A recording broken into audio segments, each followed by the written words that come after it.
초등 고학년 때 무조건 해놓지 않으면 후회할 치명적인 있어요.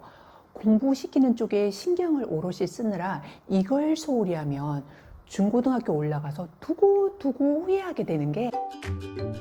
안녕하세요, 드림맘입니다. 이제 초등 때는 전혀 느끼지 못하다가 고학년 가서 그때서야 대비하지 않은 걸 후회하고 급기야 두렵기까지 한 그런 상황이 오는데요.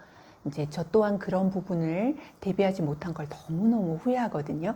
그래서 여러분은 공부만큼이나 이걸 꼭 준비하시기를 바래요.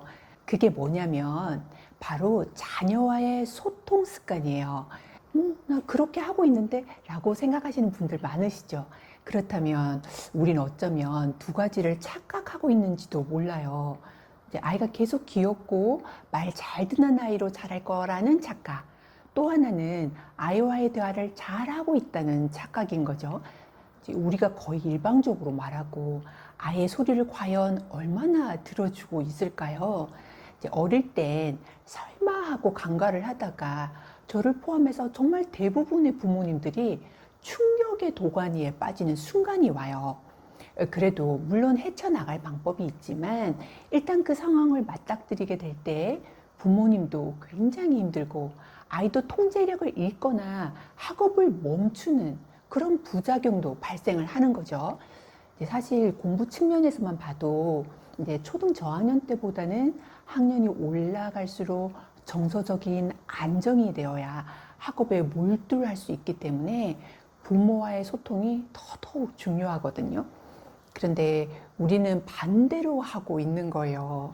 이제 어릴 때는 사고 쳐도 귀엽고 말대꾸해도 웃음이 절로 나오잖아요. 그래서 사춘기라는 단어도 그렇게까지 심각하게 받아들이지 않을 수도 있어요.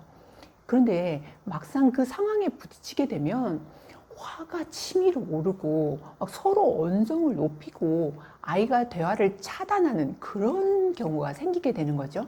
당연히 공들여 공부했던 그런 학습 습관도 와르르 무너지고요. 예전에 이제 친구가 천사 같은 자기 딸이 사춘기가 와서 너무 힘들다면서 고충을 토로한 적이 있는데, 그때는 제가 아이가 좀 저학년이어서 사춘기란 단어가 마음에 와닿지가 않아서 이제 그냥 계속 들어주고 달래주는 정도였어요. 근데 막상 저도 겪어보니까 그 친구의 아픔이 어땠는지 알겠더라고요. 강도의 차이가 있을 뿐이지 피해가지는 않는데 말이죠. 이제 초등 이제 고학년이 되면서 전에 없던 학업 압박으로 스트레스를 받고 감정은 요동치고 머리는 크고 그러면서 엄마 말을 우습게 듣고 서로 상처가 되는 말다툼을 하고 급기야 대화가 단절되기도 하는데요. 사실 이때가 더 아이의 마음을 다독거려주고 대화를 해야 하는데 그 대화의 습관이 잘 되지 않아서 이미 늦은 것 같다라는 후회가 막 밀려오는 거죠. 이 시기가 부모님과 아이가 겪는 가장 힘든 시기인 것 같아요. 이때가 되면 부모가 더 엄격하게 규제하거나 성적에 압박을 주고 푸시하겠다라는 생각이 들기 시작을 하는데, 그때면 아이가 이미 머리도 크고 말도 안 듣게 되는 그런, 거기에다가 사이가 더 나빠지게 되는 거죠. 우리는 대화한다고 생각을 하지만 이제 아이 입장에서는 뭐 숙제를 했니? 학원 가야지. 이런 말이 다 잔소리잖아요. 이 시기에 아이가 이제 정서적으로 안정이 돼야 공부든 뭐든 하는데 부모와 대화가 막히고, 그렇게 되면 친구들이나 그러면 대화가 통하는 사람에게 의존을 하게 되잖아요. 이제 공부를 위해서 통제하는 방식으로는 이제 안 먹힌다는 거예요. 더 중요한 건 이때부터 아이는 외롭고 힘든 늪으로 빠져드는 거예요. 중고등학교를 올라가면서 어려운 공부의 스트레스, 이때부터 심리전이 시작되는데 정서가 안 잡히니 무슨 공부가 되겠어요? 우리도 뭔가 싸우고 나면 마음이 안 편해서 집중이 안 되잖아요. 근데 부모는 이때부터 아이의 더 단단한 조력자가 되어줘서 힘든 부분이나 필요한 부분을 도와주고 정서적으로 안정감을 줘야 되는데, 이걸 관과하면 부모의 갈등이 훨씬 커져서 공부로부터 부모로부터 멀어지는 거죠. 물론 아이가 선을 넘으면 어느 정도는 원칙을 지키게 해야 하지만 감정에 휘둘려서 막 혼내고 소리치고 그러면 아이는 오히려 부모에게서 도망쳐서 다른 누구에게 친구든 선생님이든 기대게 되는데요. 그 대상이 현명한 분이라면 괜찮지만 그게 아니라면 생각보다 위험한 선택을 할 수도 있거든요. 이때는 속이 부글부글 끓더라도 최대한 아이 이야기를 들어주고 호응을 해주고 필요한 부분을 채워준 후에 해야 할 말을 짧고 따뜻하게 해주는 거예요. 이게 서로를 위해서 윈윈하는 방법이거든요.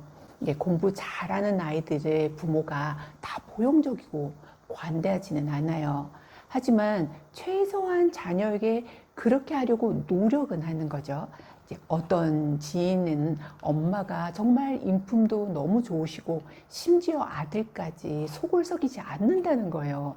그럴 때는 우리와 너무 비교되는 것 같지만 그 부분은 정말 극히 일부이고 대부분은 이런 위기를 다 겪게 되고 이때는 아이와 서로 소통하려 애를 쓰고 살살 달래가면서 그 위기를 지혜롭게 잘 지나가도록 우리가 버텨야 해요. 이렇게만 하면 누구에게나 별의 시간은 오거든요. 그때가 중고등학교 학업에 매진하는 시간이 될 수도 있고 또 졸업 후에 철들어서 뭐든 열심히 해서 30대의 영리치가 되기도 해요. 알프레드 아들러는 인간에게 우월한 열등감이 있다고 했는데요.